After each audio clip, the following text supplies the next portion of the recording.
to Talking Talk Therapy with Ascend Counseling and Wellness. I'm your host, Trevor Thompson. Today we have a little bit of a different video. We have Mrs. Washington County. That's right. She's going to be joining us because her platform is on mental health. And so you're going to get to know her a little bit right now, and then we're going to dive into a whole nother episode with one of our therapists, and they're going to discuss some of the postpartum ins and outs, I guess you'd call it. Ins and outs is the perfect word for postpartum. And I'm not qualified to do that because I've never been pregnant. Fair. I have had a man cold, and I heard it's just as yes, bad. they're equal. They're equal. Very similar. Yeah, well, somebody's going to kill me when they watch this. No. So we're really excited to have you here. Thank you for coming on. We just want to get to know you a little bit. Cool. So let's just kind of jump into, who you are, your family, Awesome. what your platform's all about, and maybe why you decided to do Miss Washington County. Okay, cool. So my name is Ashley Sorensen. I live here in Washington County, so I'm just out in Apple Valley underneath the beautiful Red Rocks. Best place. I have been married for 10 years, and we have 3 kids, 3 living kids, and 1 angel baby. So when it comes to the pregnancy, I feel like I've kind of experienced all ends. Yeah. I have experienced a miscarriage, I've had a vaginal delivery, I've had a C-section. There's so much that comes with it, and I'd like to say that I could have learned all that from a textbook, but life had other plans, and I got to learn it firsthand. That's awesome. So what inspired you to do Miss Washington County? Like I think I've always had this like very vague description of what a beauty pageant is. My wife did them when she was younger, but I'm curious, like somebody that has kids and a family, like what would point you in the direction to do that? Yeah, definitely. Honestly, it came on really quick, and I just had this urge to apply. My friend Bailey DeMars is the current Mrs. Utah, and I got to kind of watch her journey on social media, and the Mrs. category is very different. Okay. So it is for married women, with children, without children, but it's all very platform focused. So it's more about like what you're passionate about and what you can do to make the world a better place. So it is a beauty pageant, but I don't think that you have to be the most beautiful person in the room to win. I think that you have to have good ideas and like the inspiration to do something about them. Okay. And so what was your platform specifically like, and what inspired you to pick that platform? It was all inspired by the things that we just talked about. Yeah. So between having my own children and my miscarriage and the experiences that I had postpartum, but also in my career. So I am a core and pelvic floor corrective exercise. Okay. So I work with women in their first 1 to 5 years postpartum, and we go through a lot of the physical things that they're struggling with. And then I realized that I'm not the only one. Not only was I not the only one who was struggling with these physical ailments that come with postpartum, but we were all struggling with the mental aspect and the work-life balance and the how do I take care of myself and be a mom. Right. And so luckily, like, they were able to trust me with their stories, and we were able to talk together, and I think that's what got me through that. But then as I look around, I realize not everybody has that. Not everybody has the community or the friends that they get to talk to. Yeah. And that's a huge demographic that we see here is, moms struggling with postpartum, or even moms that have transitioned from being a mom every day of their lives, and then their kids graduate and they move on and they're adults, and they're like, well, now what do I do? What's my purpose? I've been a mom for the last 20 years or more. What's next? Yeah, and it's like the self-care along the way maybe wasn't even there either. So I think it's awesome that you're making awareness to this and you're having a platform for this, and that's kind of been our whole goal with this dynamic is normalize these tough discussions, normalize coming to therapy. The one thing I've always said is you don't have to have like a mental illness. You don't have to have like trauma and all these big issues to come see one of our therapists. Like sometimes life is just very tricky. Life is very hard. And there wasn't a ton of education of like, hey, you just had a miscarriage or you just had a C-section and that was not your plan. And now what do you do? You know? Exactly. And I don't think people realize how hard that can be on you. Right. As a mom, a lot of times we take on the responsibility of if something happens to your kids or if something happens outside of our plan, we kind of take the mental load of that and we hold that. And therapy is a great way to be able to release that. But everybody needs to know, like you said, you don't have to have some huge childhood trauma, which most of us probably do anyway, but Absolutely. to come to therapy, but it's just a great way to kind of find yourself again, to get back to yourself, to remember who you are, that you're doing good, that you're going to be all right. And yeah. That's awesome. Well, we appreciate you being here. I'm going to step out. Like I said, I'm not qualified to talk about some of these things. True. But we have a great therapist, Elizabeth, who's going to come in, and you're going to kind of get the chance to hear Ashley interview her and dive into some more of the nitty-gritty stuff. I'm so excited to be here with Elizabeth. One thing that you guys might not know, she might not even remember, but I did have therapy with you. Mm-hmm. Do you remember that? Mm-hmm. It was right after my miscarriage in 2021, and it was so helpful. So helpful. That was a long time ago. That was a long time ago. Okay, tell me a little bit more about like your experience with doing Mrs. Washington, and like some of the things that have really good things that have come with this. So the greatest part about the Mrs. category, like I mentioned before with Trevor, is that it's more about what we can do, mm-hmm. what we're able to do with our platforms, the things that mean the most. And I myself have 3 kids and have been in what I consider the thick of postpartum for most of the last 8 years. And so that really is something that's kind of been all consuming to me, but it's also taken a lot to figure out the things that help me feel my best and feel good.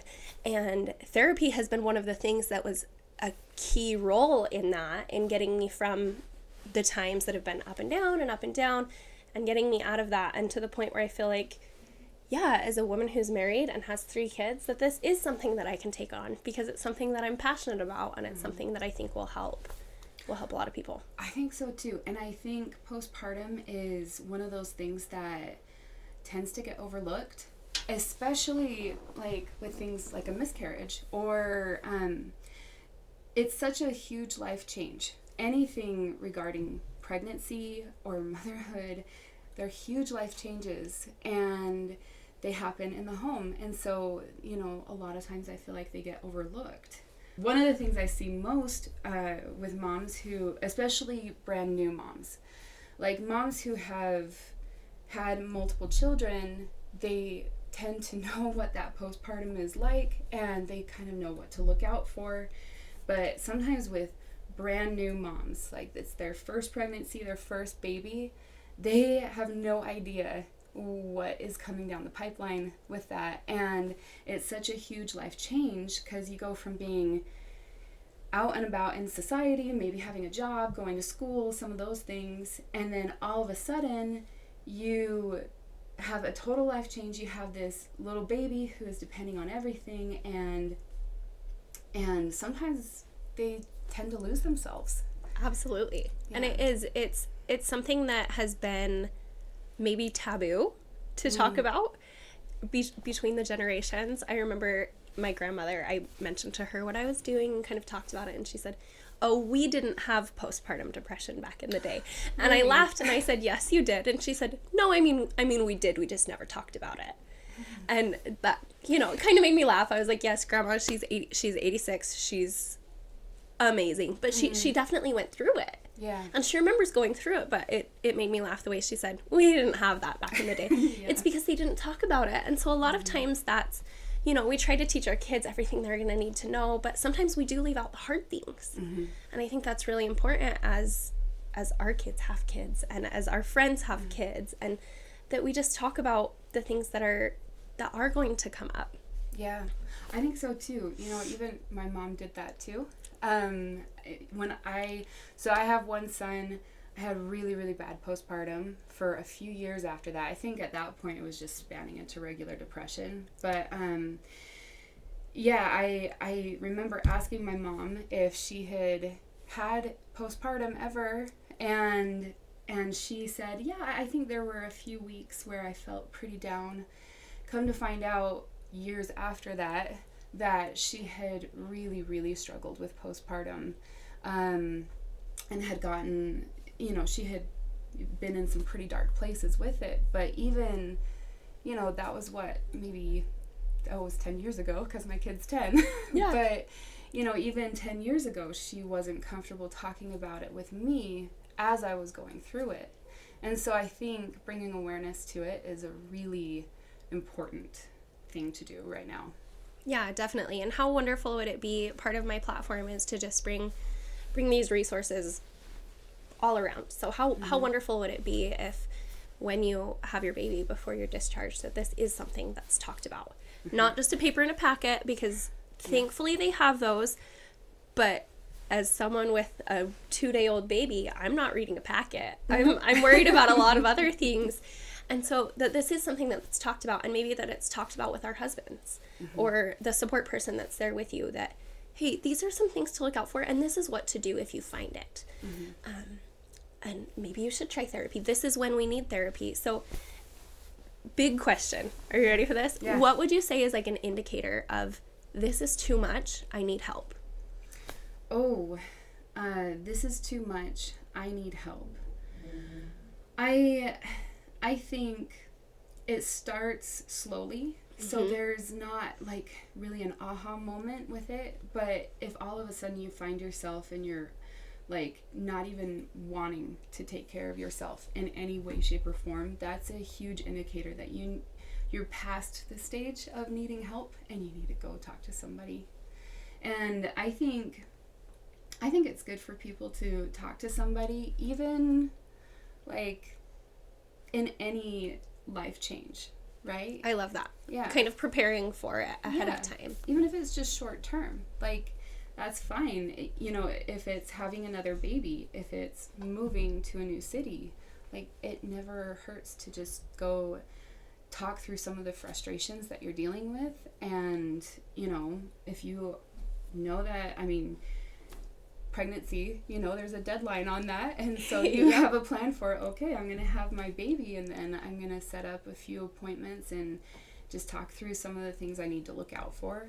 I also think, you know, having those listed out, having some of those symptoms listed out, like you said, so that people are aware, like, oh yeah, this is a problem, so that the people who see you can kind of catch on, and they can encourage you to go fulfill that, like, that promise. But I like what you said, like having a plan for any major life change, whether it be having a baby, whether it be even getting married. I'm sure you see that a lot too, right? Like if we have a plan for what we're going to do to keep us on track. And I think that normalizing the fact that postpartum depression does happen a lot, and not even just depression, but anxiety and anger and some of these feelings that we're not used to. You can be a happy, bubbly person, and then after having a baby, you can find yourself feeling like you need to throw a cup across the room because everything just, speaking from personal experience here, like everything just feels so on the surface all the time.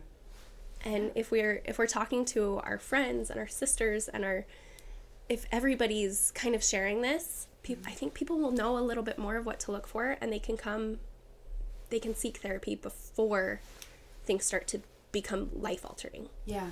Well, and in addition to that, you pointed out something so awesome, and having a support system. And I think, like, when my mom was raising all of us hoodlums, right? Yeah.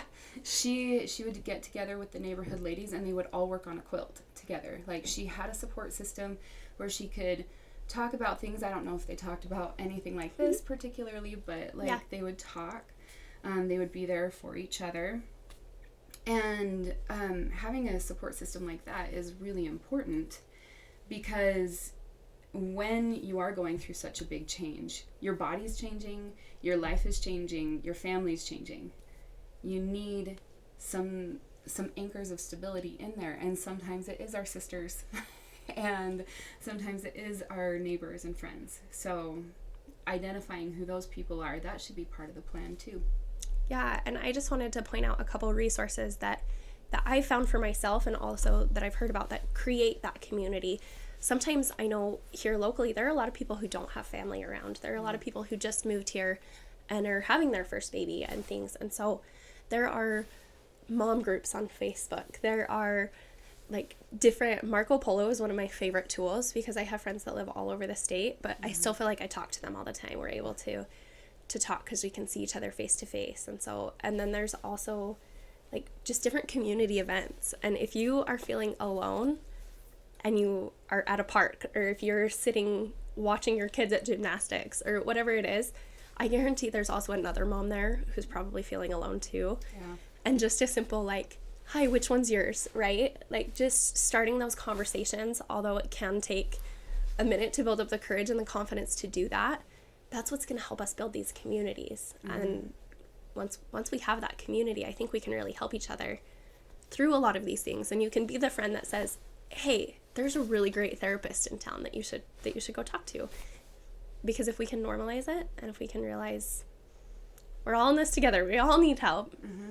So one thing I did want to talk about is something I think every mom should do. I don't want to be bossy. I don't want to say they should do anything, but one thing I highly recommend is when we're talking about self-care, there are a lot of things that can be very beneficial, like even just the basics of, getting up, getting showered, doing your hair. For me, those are important things in just everyday life. And I know it's rough when you have kids, because they have so many needs that you're trying to manage, but even if it happens at 3 or 4 p.m., or even if it happens once dad gets home and you're like, I need a half hour to just go shower and take care of some things, those basics are important. But the one thing I do recommend the most is having one night a week that is just for mom. And it's a night where you can go out, you can see friends, you can see family, you can go to a restaurant by yourself, you can take yourself to a movie. It's like your own personal date night for the week. Now, the other part of this is dad stays with the kids. And I think this is important on many levels because, one, it allows mom to feel like she's still part of the world. And two, it allows dad to have some really good bonding time with the kids, which is going to be so important in their development. And I know it's so scary to leave your babies. I've been there, you don't want to leave them, especially when they're newborns. You don't want to leave because the hospital scares you with everything that could possibly go wrong. Yep. And it can be pretty scary, but, taking that time for yourself and giving dad time with the kids is going to be so beneficial for the family. Yeah, and I think it's beneficial for our relationships too. Mm-hmm. It gives dad an opportunity to kind of see what you're doing 24/7, especially when our kids are so young and we are home most of the time with them. And yeah, there's nothing better as a mom than seeing your children be like loved and taken care of by their dad. Mm-hmm. And it's just so good for your relationship, and it also gives you that time for yourself. This brings me into one of my next passions. This is my soapbox. How often do you see the struggle between physical and mental? So moms who are not feeling good about themselves, who are feeling like they're struggling postpartum to lose weight or get back into exercise, or their stomach doesn't look the same and they can't jump without peeing and all of those things. This is what I do for a living, so we've got to just shove it in there. That postpartum, the cross your legs sneeze, I can help with that. But how often do you see that correlation between women who are struggling? In my practice, sometimes I see it, but I'd say for the most part, when someone comes in and they're struggling with postpartum depression, the weight of that mental weight that they're feeling is so heavy that sometimes they're not even thinking about the physical stuff. And so you have to get them to a slightly different place to where all of a sudden they're like, okay, yeah, I have to start doing things for myself. I have to start eating well. I have to start exercising for myself. I have to do all of those things. Because it totally, I love my kid, but they totally wreck your body. They wreck us. Well, I love that. So I see women within the first 1 to 5 years postpartum with corrective exercise. So women are coming to me with back pain, pelvic pain, urinary incontinence, difficulty with intercourse, and things like this. But within my questionnaire, one of the things that we talk about very first is, where are you mentally?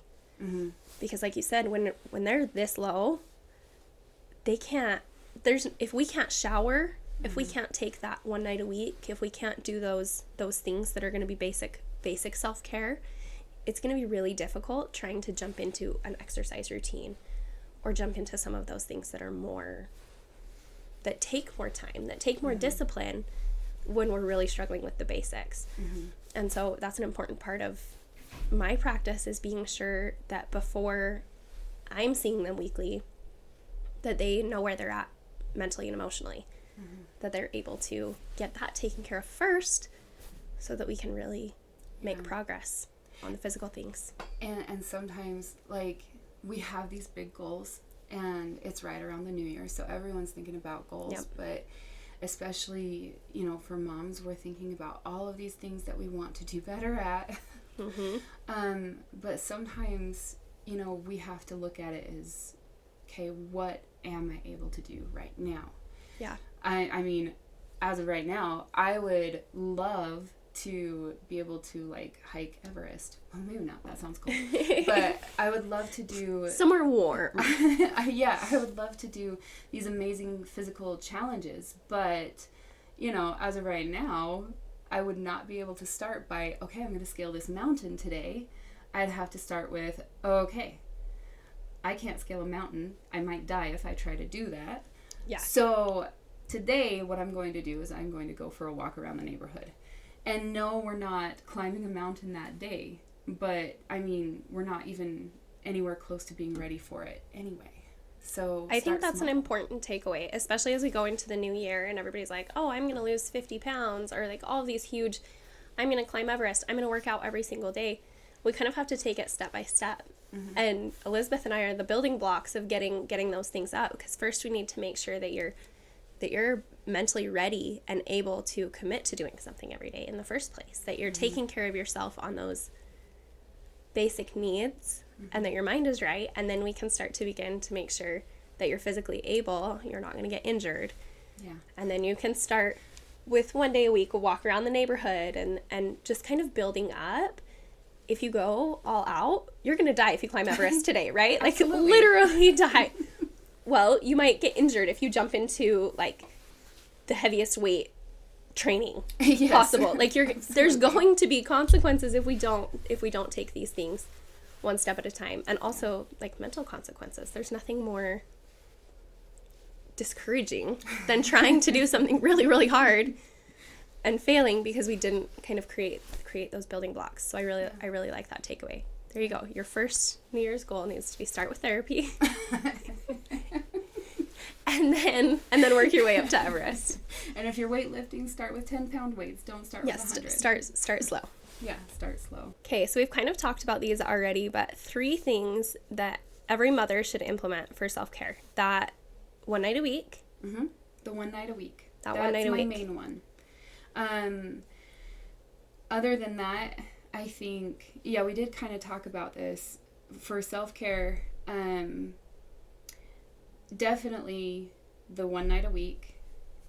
The other part is having a support system. And that community. Supporting or surrounding yourself with community. I think that's so important.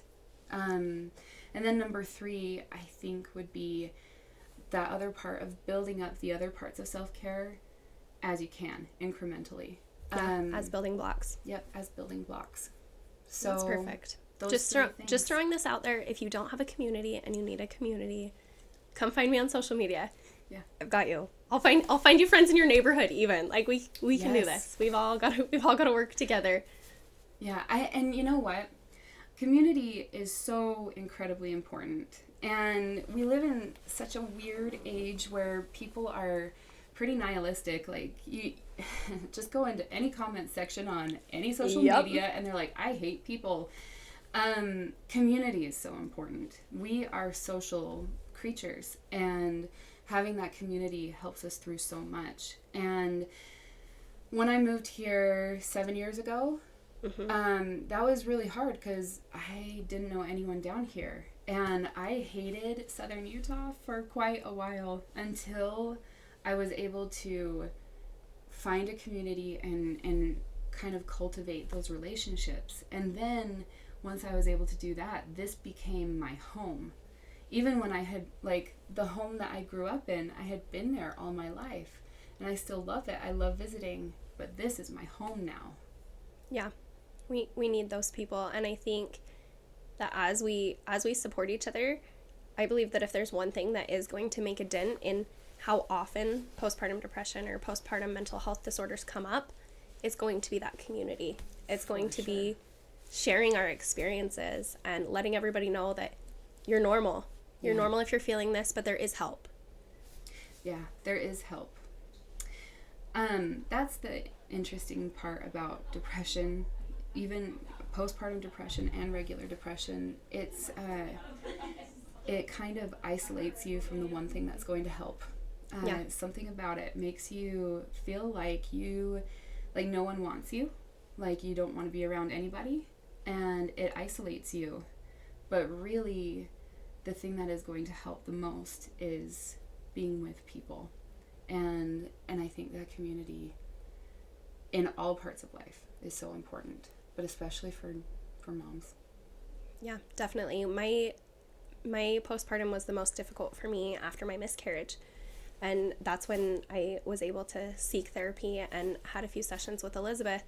But the thing that was most helpful for me, I had really struggled with, like, trusting myself to be a mom to the 2 kids I had at home, or to even feel like I was valued in the world at all.